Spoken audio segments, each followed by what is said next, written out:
Muy buenos días. Que Dios les bendiga a cada uno de ustedes. Bienvenidos. Bienvenidos a participar con nosotros de nuestro servicio de adoración. Somos de la Iglesia Alianza Cristiana y Misionera de Miami. Su servidor, el pastor Arturo Polo. Contentos y alegres de tener esta linda oportunidad de compartir, de poder juntos cantar, alabar al Señor, escuchar su palabra y sobre todo saber que en Jesucristo estamos unidos y más fuertes que nunca. Él es nuestra esperanza, Él es nuestra verdad.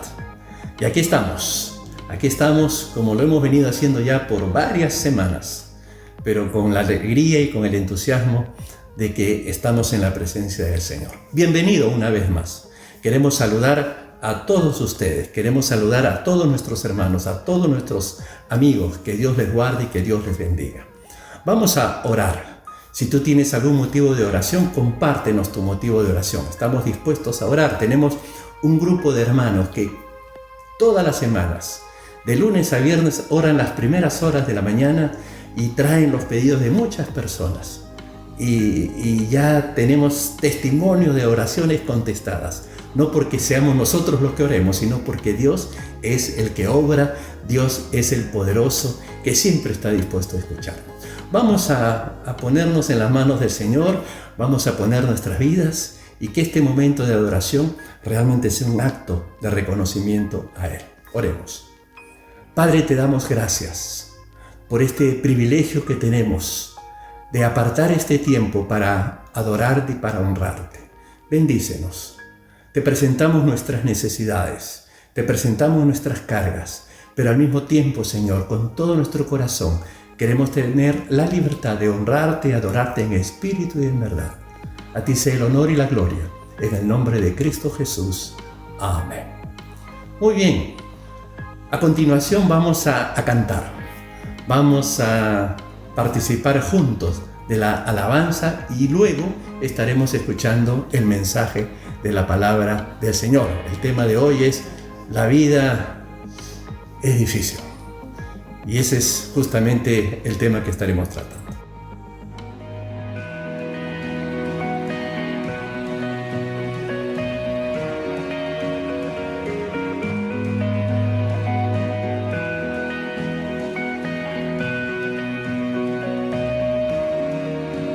Todo pasa, mas tú no pasarás. En gracia tú siempre reinarás. Dios sobre todo, tú cerca estás.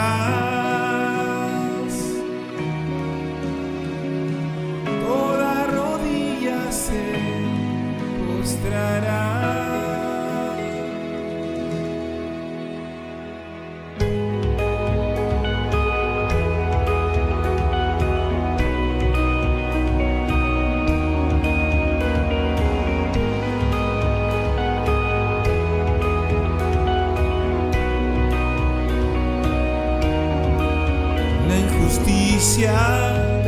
Cargaste en la cruz,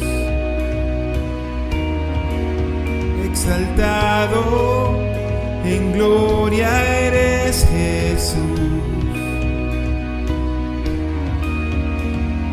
Dios sobre todo, tú cerca estás. Toda rodilla se postrará. Dios sobre todo, tú cerca estás. Toda rodilla se postrará.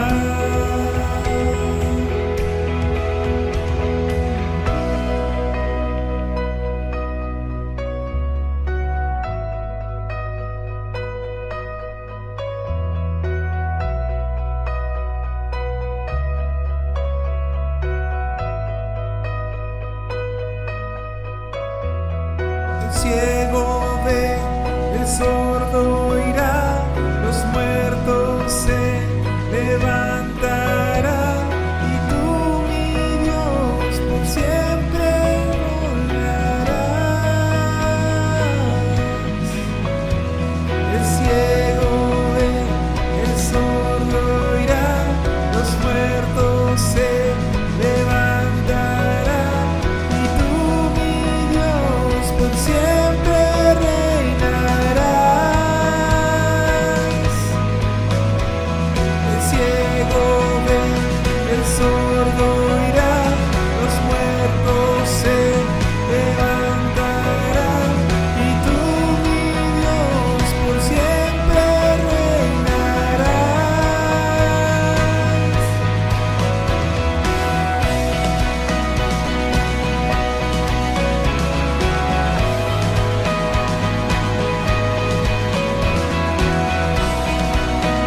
cerca estás.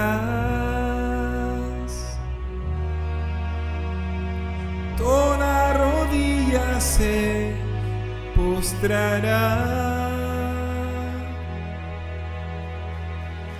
Dios sobre todo tú, cerca estás. Toda rodilla se postrará. El ciego ve, el sordo oirá, los muertos se levantarán, y tú, mi Dios, por siempre reinarás. El ciego ve, el sordo oirá, los muertos se levantarán, y tú, mi Dios, por siempre reinarás.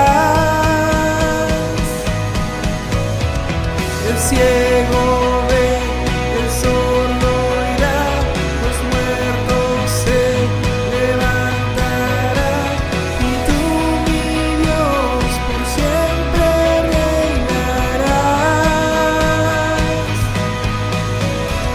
El ciego ve, el sordo oirá, los muertos se levantarán, y tú, mi Dios, por siempre reinarás.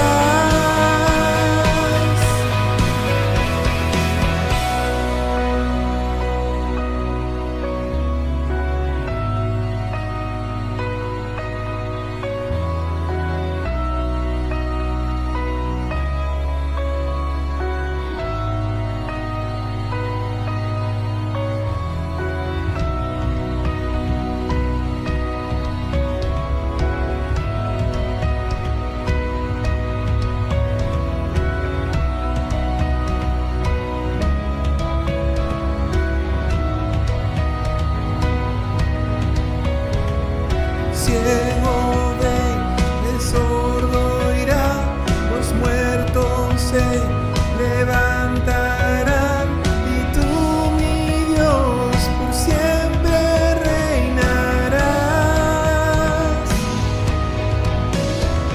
El ciego ve, el sordo oirá, los muertos se levantarán, y tú, mi Dios, por siempre reinarás.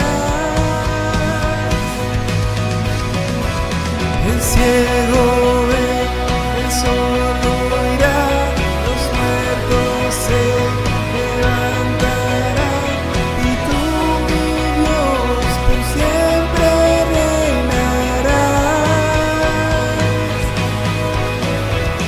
El ciego ve, el sordo oirá, los muertos se levantarán, y tú, mi Dios, por siempre reinarás.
gracia que me levanto, nombre que me restauró, ha sido fiel,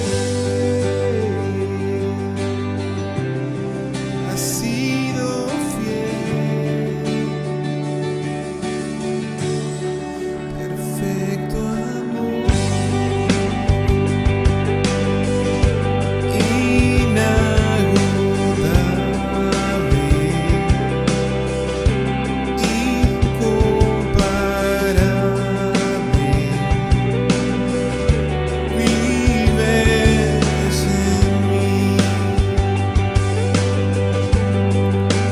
Gracia que me levanto, nombre que me restauró, ha sido fiel,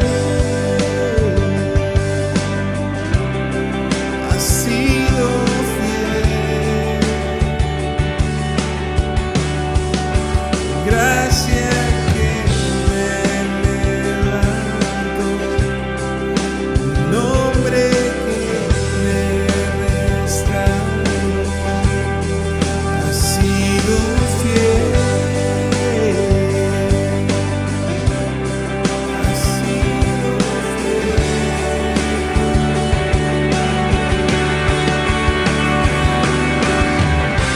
Tu amor, Señor, llega hasta los cielos.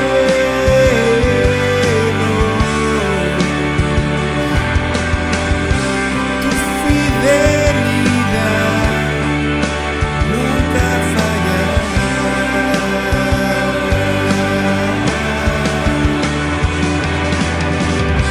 Tu amor, Señor, llega hasta los cielos.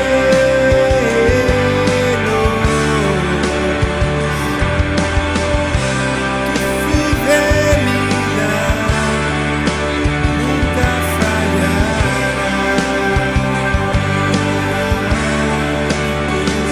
Señor,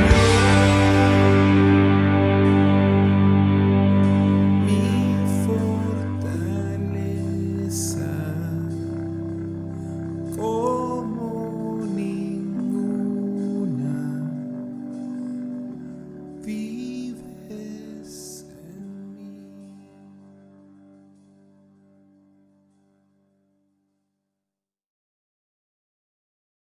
Mucha gente piensa que la gente buena nunca va a sufrir, pero la realidad nos muestra algo totalmente diferente. Esa afirmación no es cierta. Por eso que surge la pregunta, ¿cómo respondemos ante la realidad del sufrimiento? Especialmente cuando sufren las personas buenas. Esta es una pregunta muy importante, porque muchas veces nos quedamos sin respuesta, no tenemos claridad. Y otros indudablemente llegan a una polémica, llegan a un conflicto de no entender realmente las causas fundamentales del por qué, sin razón o sin motivo, gente buena sufre. Se piensa probablemente en nuestro interior que hay cierto grado de injusticia. Por eso que llegamos a la conclusión de que la vida es difícil.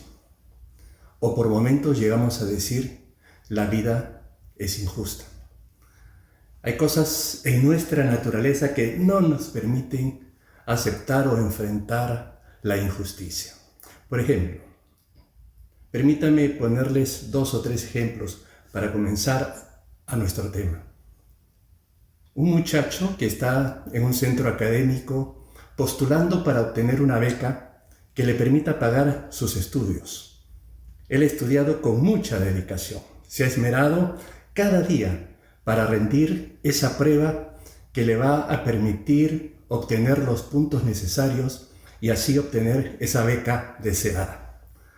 Pero además él sabe que dentro de sus compañeros hay uno especialmente que hace alarde de que no necesita estudiar para obtener la beca, porque como sea, él está seguro que se la va a ganar. ¿Y cómo es que se la va a ganar? Pues este muchacho, aquel que quiere obtener la beca de otra forma sin estudiar, se prepara de las maneras más sofisticadas y tecnológicas para plagiar en el examen. Al final, cuando llegan los resultados, el joven que plagió obtuvo la beca y aquel que se dedicó a estudiar perdió la gran oportunidad de su vida de obtener esa beca que le permitiría seguir estudiando. Como es de imaginar, el joven que se dedicó a estudiar considera que eso fue muy injusto y que la vida es injusta. Otro caso, alguien que trabajó toda su vida, obtuvo muy buenos ahorros y un buen fondo de jubilación, de tal forma que tiene los suficientes ahorros para vivir tranquilo el resto de su vida y así disfrutar de su jubilación. Pero en un momento le ofrecen invertir todo su dinero en una financiera que le ofrece ganar muy buenos intereses en corto tiempo. Él empieza a escuchar testimonio de gente que dicen que es verdad y que les han pagado esos altos intereses. Eso lo anima, lo entusiasma. Y él decide poner todo su dinero en esa financiera. Todo marcha de maravilla. Los primeros 6 meses cobró sus intereses altos y él estaba feliz y contento. Pero luego, de un momento a otro, se entera que esa financiera hacía malos manejos administrativos y bajo el sistema piramidal usaba el dinero de unos para pagar a otros, hasta que quebró. Y mucha gente perdió todo. Él inclusive. Y ahora, con mucha pena, no sabe cómo explicar y qué razones dar de haberse quedado en tal estado, de haberlo perdido todo. El tercer caso que quiero mencionar lo narra Charles Swindoll. Él ha escrito un libro maravilloso sobre la vida de Job. Y él ahí narra el caso de la experiencia de una persona que la habían despedido de su trabajo. Además de que la habían despedido, ella había invertido su dinero en esa compañía. Lamentablemente esa compañía se fue a la quiebra. Luego de 2 días que la despiden, ella siente en uno de sus senos un bulto. Ella no puede creerlo. Va al médico, le hacen una biopsia y descubren que tiene un cáncer agresivo. Y para completar el cuadro del drama de esta mujer, 3 años antes, su esposo la había abandonado, la dejó con sus 3 hijos. Su esposo se fue con su asistente mucho más joven y atractiva, que a propósito, a ellos les está yendo súper bien. Ambos tienen autos nuevos, empleos bien pagados, no tienen niños. Y ella, en cambio, tuvo que irse a vivir con sus padres ya ancianos, ninguno de los cuales tiene buena salud. Y aquella casa tiene apenas 3 dormitorios donde se tienen que acomodar allí las dos familias. Indudablemente, cuando escuchamos estas historias, llegamos a la conclusión de que la vida no solamente es difícil, complicada, sino que es injusta. Estas historias nos dan la bienvenida al mundo del libro de Job. El libro de Job es uno de los libros que está aquí en la palabra de Dios, está en la Biblia. Y cuando uno lee la historia de Job, uno una vez más entiende y comprende que la Biblia es un libro importante, es un libro de mucha relevancia. Mucha gente piensa que es un libro sin importancia, sin valor, que carece de tenerle cuidado, de prestarle atención. Sin embargo, cuando uno lee sus páginas, una vez más, encontramos enseñanzas muy relevantes, muy importantes, como fue la historia de Job.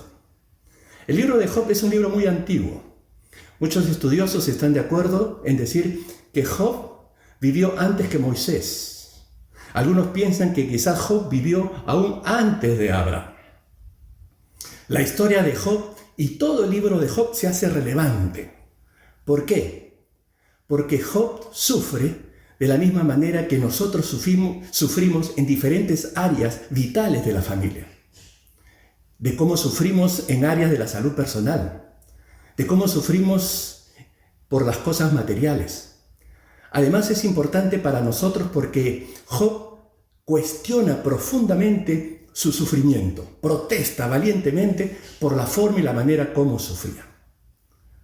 Eso hizo más dura su experiencia, porque en un sentido él entendía que todo lo que estaba pasando era injusto. Si tú recuerdas cuando eras joven, cuando eras muchacho, nuestros padres nos castigaban cuando nosotros desobedecíamos. Todo acto de desobediencia recibía un castigo o una reprimenda. Había una relación que cuando nos portábamos mal, éramos castigados. Sin embargo, una de las cosas que vamos descubriendo en el caminar de los años es que a medida que van sucediendo, vemos que no hay relación entre la cantidad de faltas que cometemos y la cantidad de dolor que experimentamos. Y la sorpresa es aún mayor cuando sucede todo lo contrario. Es decir, nos portamos bien y somos derribados. Hacemos las cosas lo mejor posible y somos golpeados. Tratamos de esforzarnos para hacer nuestro mejor esfuerzo y luego nos hacen tambalear. Son esas situaciones a las que nosotros tenemos que buscar la ayuda, la dirección y la reflexión a la luz de la palabra de Dios. Dios tiene para nosotros respuesta. Dios tiene para nosotros ayuda, sea cual sea nuestro dolor, sea cual sea nuestro sufrimiento. Veamos el día de hoy qué clase de hombre era Job. Miren ustedes, dice el capítulo 1 del libro de Job que había un hombre llamado Job que vivía en la tierra de Uz. Era un hombre intachable, de absoluta integridad, que tenía temor de Dios y se mantenía apartado del mal. En este solo versículo usted puede observar algunas características de la clase de hombre que era este hombre llamado Job. En primer lugar se nos dice que era íntegro. Y eso está precedido de la frase, hubo un hombre. Es interesante esa expresión, hubo un hombre, como para que nos diéramos cuenta que aquí está la representación de todos los seres humanos, de toda la raza. No se está refiriendo específicamente a que podamos nosotros sacar lección e enseñanza al ser masculino, sino también a hombres y mujeres. Porque como raza humana vamos a entender los problemas del sufrimiento de los justos. ¿Y qué relación tiene Dios con personas que pueden estar pasando por esas dificultades? Aquí en este versículo a Job no se le presenta como una persona que nunca peca, sino como un hombre íntegro, como una persona honrada, honesta, decente. Una integridad que él tenía en su propia vida, que su misma esposa se lo reconoce en los momentos más difíciles. Cuando ya él había sido atacado con la enfermedad, su mujer le dice, aún en esta circunstancia, ¿tú todavía estás dispuesto a retener tu integridad? Era un hombre íntegro en todo momento y en todas circunstancias. Era el tipo de persona que manejaba sus negocios con integridad, que cumplía su palabra, que trataba con equidad a los demás y como resultado tenía el respeto de todos, dentro y fuera de su familia. No solamente era íntegro, nos dice el versículo que era temeroso de Dios. Una cualidad que vale la pena resaltar en nuestros tiempos. Tiempos en donde hay mucho relajo y mucha indiferencia a Dios. Job era un hombre temeroso y la palabra temeroso habla de alguien que respeta a Dios, que no simplemente menciona a Dios por mencionar, sino que es una persona que está dispuesta a obedecer, a agradar, en todo momento y en toda circunstancia dispuesto a pensar siempre en cuál es la voluntad de Dios, qué es lo que realmente a Dios le agrada. Además vemos que era un hombre muy bendecido. Dice a continuación en el versículo 2 que tenía 7 hijos y 3 hijas. Poseía 7,000 ovejas, 3,000 camellos, 500 yuntas de bueyes y 500 burras. Y también tenía muchos sirvientes. En realidad, era la persona más rica de aquella región. Interesante. Tenía una gran familia. compuesta de 7 hijos, hombres, y 3 hijas mujeres. Una familia que en promedio le permitía celebrar todo el año. Si ustedes suman, hay 10 hijos. Si agregamos a la esposa y lo agregamos a él, 12 personas, para que en promedio pueda haber celebraciones todo el año.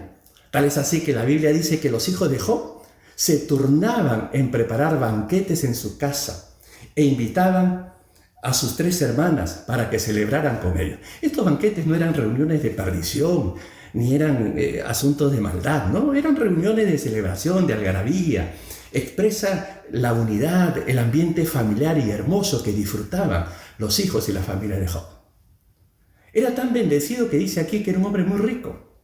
Se nos dice que era la persona más rica de aquella región. Sus posesiones eran notables: 7,000 ovejas, 3,000 camellos, 500 yuntas de bueyes, 500 asnas y muchísimos criados. Miren otra cualidad de quién era este hombre llamado Job.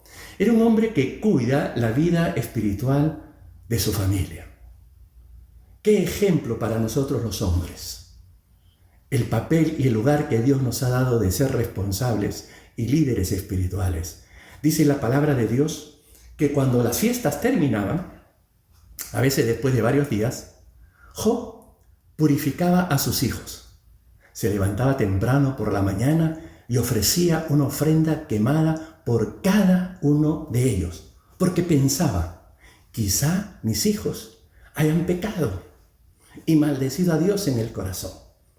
Esta era una práctica habitual de Job. Miren ustedes, un hombre que no solamente tenía muchas cualidades de un gran comerciante, de un hombre poderoso, de un hombre importante, sino que además él vivía preocupado por la vida espiritual de su familia. No solamente por darles bienes y riquezas, no solamente por tenerlos bien acomodados, sino porque estaba interesado que sus hijos estén bien con Dios. Se preocupaba por cada uno de ellos. Y eso realmente revela la calidad de tipo de persona que era Job. Un hombre de oración, un hombre fiel, un hombre consagrado. En resumen, podríamos decir, un hombre extraordinario. Extraordinario delante de su familia, delante de la gente, pero sobre todo, extraordinario delante de Dios. Y eso es lo que realmente nos va a llamar la atención. Cómo una persona con estas cualidades y con estas características sufre lo que sufre. A continuación veremos la historia, cómo da un giro completo, cómo hay un cambio de escenario. Y por un lado nos va a mostrar lo frágiles que somos como seres humanos. Job era rico en buenas obras, rico con bienes materiales, rico con una linda armonía familiar. El modelo de una buena vida lo representaba Job. A la vez nos muestra lo frágiles que somos, porque en una sola tarde Job pasó de ser el hombre más dichoso del mundo a ser el hombre más desdichado de la tierra. De tenerlo todo, pasó a perderlo todo. ¿Cómo se originó todo esto? Aquí es donde entramos en un aspecto que puede ser controversial, pero que por otro lado es esclarecedor, ilumina, de entender que así como hay un Dios de amor, hay alguien que te quiere desanimar y te quiere destruir, que es el enemigo de Dios llamado Satanás. Y es por eso que en lo siguiente que nosotros podemos notar, hay tal cosa como una preparación que se empieza a elaborar para el desastre, que se origina en la mente diabólica.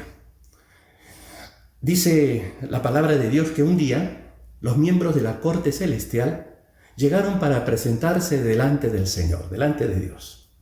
En esa corte, donde estaban los seres angelicales que adoraban y le servían a Dios, entra también el acusador, Satanás, que vino con ellos. Me llama la atención cómo comienza el versículo, un día. Y es así como suceden las cosas. En un día, nuestra vida puede dar un giro. En un día cualquiera, las cosas ocurren.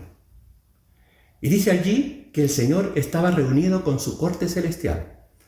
Y llegó allí lo que podríamos nosotros decir un intruso. El texto bíblico lo identifica como Satanás. El nombre Satanás proviene del verbo satán, que significa ser un adversario, ser una persona que siempre quiere resistir. También se le puede llamar el acusador, porque esa es la tarea del diablo, esa es la tarea de Satanás. Vive acusando al pueblo de Dios, lo acusa de día y de noche. Y recuerda, Satanás no es un diablillo de esos que se viste con traje de color rojo y que lleva un trinche y que se para allí o se siente en nuestro hombro para susurrarnos en el oído las maldades que podríamos hacer. No es así. Satanás es un ser, si bien es cierto, ya está derrotado en la cruz del Calvario, Jesucristo lo venció, pero todavía está ejerciendo poder. Su hermosura es traicionera, encandila, engaña a mucha gente, entusiasma a muchos a seguir el camino del error y de la mentira y del alejamiento de Dios. Satanás sigue siendo malo. Y ahí vemos su forma, su manera de proceder.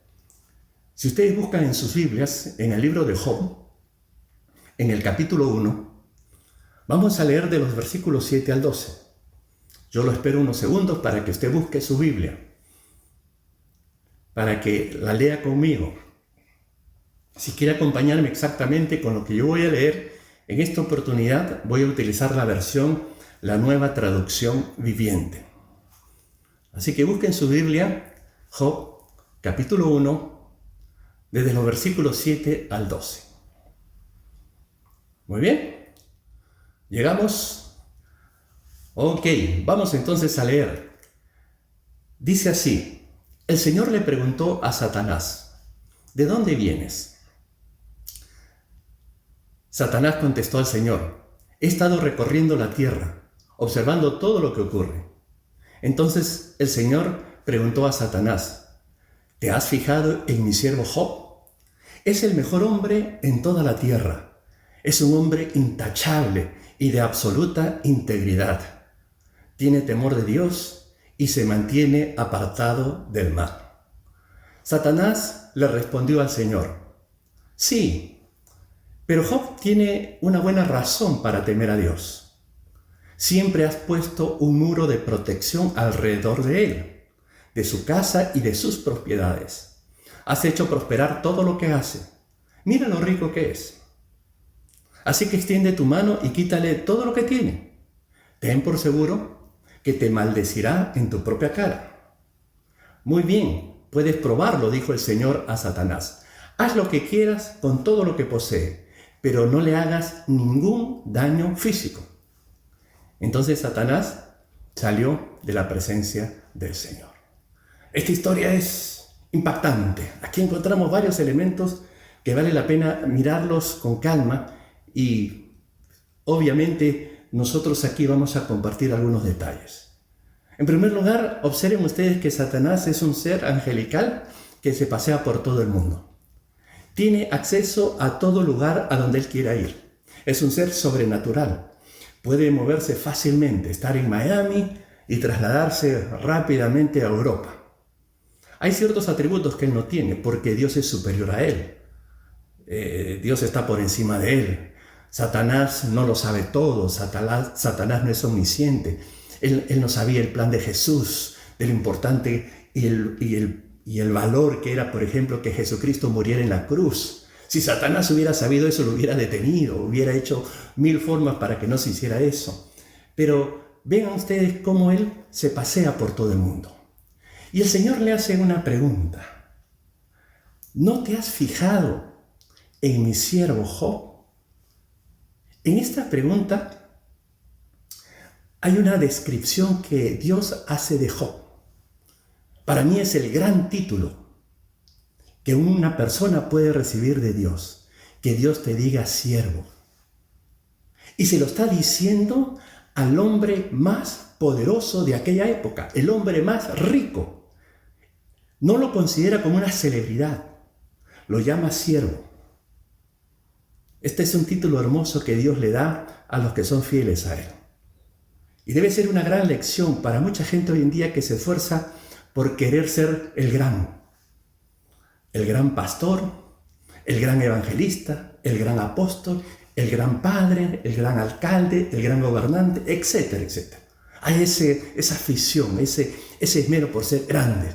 Y cuando Dios ve cualidades hermosas en el ser humano, le dice, mira mi siervo. La evaluación que Dios hace de Job es impresionante. Dios va a decir, Job es el mejor hombre en toda la tierra. Es un hombre intachable y de absoluta integridad. Tiene temor de Dios y se mantiene apartado del mal. Miren esa descripción, ese halago que viene del mismo corazón de Dios hacia su siervo Job. A pesar de lo impresionante que era ante los seres humanos, a pesar de ser el hombre más rico, sin embargo, para Dios es un siervo. Entonces Satanás reacciona. No le gustó que haya personas así. Entonces Satanás dice, sí, pero Job tiene una buena razón para temer a Dios. Siempre has puesto un muro de protección alrededor de él, de su casa, de sus propiedades. Has hecho prosperar todo lo que hace. Mira lo rico que es. El argumento de Satanás es, él te es fiel porque tú lo bendices, porque tú lo has protegido, porque tú lo has bendecido con una linda familia, porque tú lo has hecho rico. Así cualquiera te sigue. Esta acusación de Satanás no solo tuvo la intención de hacer quedar mal a Job, sino que en cierta manera quiere poner mal a Dios, como diciendo, Dios, esta gente te adora a ti porque tú los bendices, porque si tú no los bendicieras no te adoraran. Como que Dios necesita estar dándonos cosas para que le podamos adorar. Bien dice el dicho, cada ladrón juzga según su condición. Satanás sabe que nadie le sigue a él voluntariamente. Los que siguen a Satanás es a cambio de algo, a cambio de un beneficio. Satanás usa sus armas y sus sutilezas para tener a la gente encandilada y alejada de Dios. Pero no lo hace la gente de favor, sino lo hace por conveniencia, porque Satanás no vale nada. Al acusar que Job es un interesado, estaba dando a entender o insinuando que Dios no merecía nada de Job. Como que a Dios solamente se le puede adorar cuando Dios nos bendice. Es verdad que hay gente así. Es verdad que hay gente que solamente espera de Dios las bendiciones. Y que cuando no llegan las bendiciones, como que se enfría, se aleja y está pensando que Dios no está presente. Hay mucha gente que le asustan los silencios de Dios.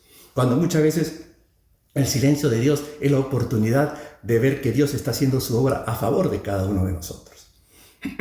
El objetivo final de Satanás fue decir, extiende tu mano, quítale todo lo que tiene y tenlo por seguro que te va a maldecir en tu propia cara. En otras palabras, Satanás está diciendo, permite que Job sienta y sufra por perder un hijo. A ver, que él sepa qué se siente. Que él sienta qué se siente perder toda la fortuna. Y más adelante que él va a sentir lo que significa perder la salud. Al final el Señor le respondió, muy bien, pruébalo.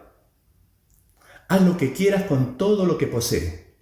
Pero, una condición, no le hagas ningún daño físico.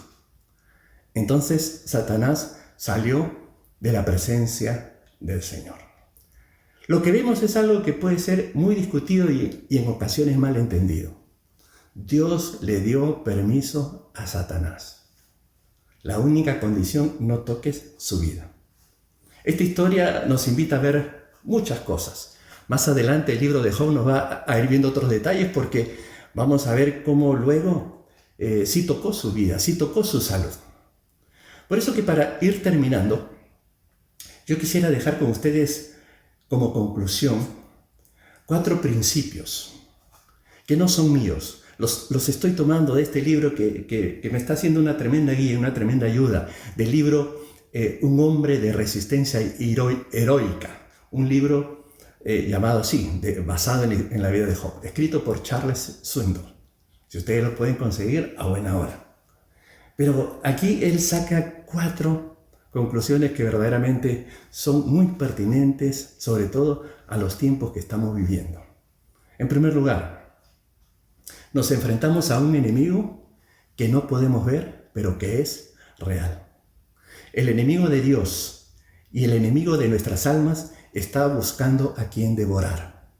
Satanás nos quiere debilitar, te quiere enfriar para que tú vivas lejos de Dios, para que tú vivas distanciado de Dios. El deseo del acusador es arruinar tu testimonio, que tú vivas en caminos pecaminosos para que muestres una vida que no es verdaderamente del agrado y para la honra y la gloria de Dios. Si hace falta destruir tus relaciones familiares, Satanás lo va a hacer. Si hace falta tentarte para que seas deshonesto en los negocios, Satanás lo va a hacer. Si hace falta ofrecerte los encantos de este mundo para que te alejes de Dios y de la iglesia, lo va a hacer. Mucha gente cae en eso. Cae, diríamos, mareada. ¿Y por qué? Porque Satanás te ofrece todos los deleites y todas las cosas del mundo con la condición que vivas distante. Que cumpla simplemente como un religioso más y nada más. Entonces ahí es donde tenemos nosotros que recordar que estamos frente a un enemigo que no vemos, pero que es real. En segundo lugar, hay adversidades que soportamos que no merecemos, pero son permitidas. Hay adversidades que no merecemos, pero no obstante nos toca soportar. Muchas veces no podemos explicar las situaciones que nos toca vivir. No tienen explicación. Si te toca la adversidad en este tiempo, sopórtala. Recuerda, nada tocará tu vida si antes no pasó por la mano de Dios. Al final, Dios sabe lo que hace. Dios tiene control de todo. Él es el soberano y sabe verdaderamente llevar nuestras vidas y tiene total dirección de nuestros pasos. En Él podemos confiar. En tercer lugar, hay planes que no entendemos, pero que es el mejor. Todo obra para bien. ¿Se acuerdan el verso? Los que aman a Dios, todas las cosas le ayudan a bien. Nosotros muchas veces vemos una parte del problema. Por eso que sufrimos más, porque estamos viendo solamente un lado. Pero Dios siempre tiene una visión panorámica, Él ve todo. Él ve el panorama completo y después de la prueba, Él sabe que vendrá el gozo y la victoria. Nosotros tenemos una visión limitada. Dios tiene una visión panorámica. Y aunque hay cosas que muchas veces nos vamos a preguntar, pero ¿qué es esto? ¿Por qué? No puede ser. Recuerda, nuestro Padre Celestial sabe qué es lo mejor para sus hijos. Así que descansa en esa verdad, que tú estás en las manos de Dios y Dios sabe qué es lo mejor para ti. Y en último lugar, hay consecuencias que experimentamos, que no podríamos prever, pero que son necesarias. Es posible que usted está pasando por algo injusto. Usted está diciendo, yo no merezco lo que estoy viviendo. Y las consecuencias puede ser que ya te están afectando. Tú nunca pensaste que lo que estás viviendo te iba a suceder. Ahí es donde tenemos que tener una firmeza de principios y verdades bíblicas, en donde yo puedo terminar diciéndote, sea lo que sea, como hijo de Dios, lo que te ha sucedido va a servir para tu crecimiento espiritual. La vida es difícil y muchas veces es injusta, pero en medio de todo está Dios, que Él puede decirte, yo estoy presente y a mí me interesa tu vida. Por eso que vamos a continuar con esta historia los próximos domingos, pero lo importante es saber que Dios no nos ha abandonado en medio del dolor y del sufrimiento, que hay cosas que no entendemos y no comprendemos, pero los que aman a Dios, todas las cosas le ayudan a bien. Estemos plenamente confiados y seguros que en Él verdaderamente podemos vivir confiados. Amén. Vamos a orar. Padre, te damos gracias, porque tú frente al dolor nos muestras en muchas oportunidades tu gracia y tu misericordia. Y yo en estos momentos te ruego por aquel que está sufriendo, por aquel que está viviendo las consecuencias de cosas injustas que no merece. Te pido, Señor, que en tu gracia, en tu amor y en tu bondad, tú estés levantando, tú estés dando fuerzas. Y que podamos, Señor, también entender y comprender la forma malévola que tiene el enemigo para acusarnos, para desviarnos, para alejarnos. Por eso, Padre, danos tus ojos, danos tu mirada. Ayúdanos. Tú nos enseñas, Señor, en tu palabra, a que nos sometamos a ti, a que seamos temerosos de ti, y que el diablo huirá de nosotros. Ayúdanos y fortalécenos. Te lo pedimos en el nombre de Cristo Jesús. Amén. Que Dios te bendiga. Bien, hermanos, luego de escuchar el mensaje de la palabra del Señor, quiero recordarles a los hermanos de la Iglesia de Miami las formas que tenemos nosotros para aportar nuestros diezmos, nuestras ofrendas para la obra del Señor. Ustedes pueden ver allí, ya los conocen y solamente es un momento para recordar y que oremos y que le sigamos mostrando nuestro reconocimiento y nuestra gratitud a Dios. Dios bendice al dador alegre. Y a la verdad que lo está haciendo, como muchos de ustedes que constante y continuamente siguen aportando y contribuyendo a la obra del Señor. Que Dios les guarde esos actos y esas muestras de generosidad. Vamos a ir terminando entonces desde aquí, como hacemos cada semana, un abrazo virtual, con el ánimo y el deseo que estén bien, que se sigan cuidando, que Dios los siga guardando y que verdaderamente podamos mantener siempre nuestra confianza en aquel que resucitó de los muertos, nuestro Señor Jesucristo, que nos ama a cada uno de nosotros. Que Dios los bendiga, Dios les guarde.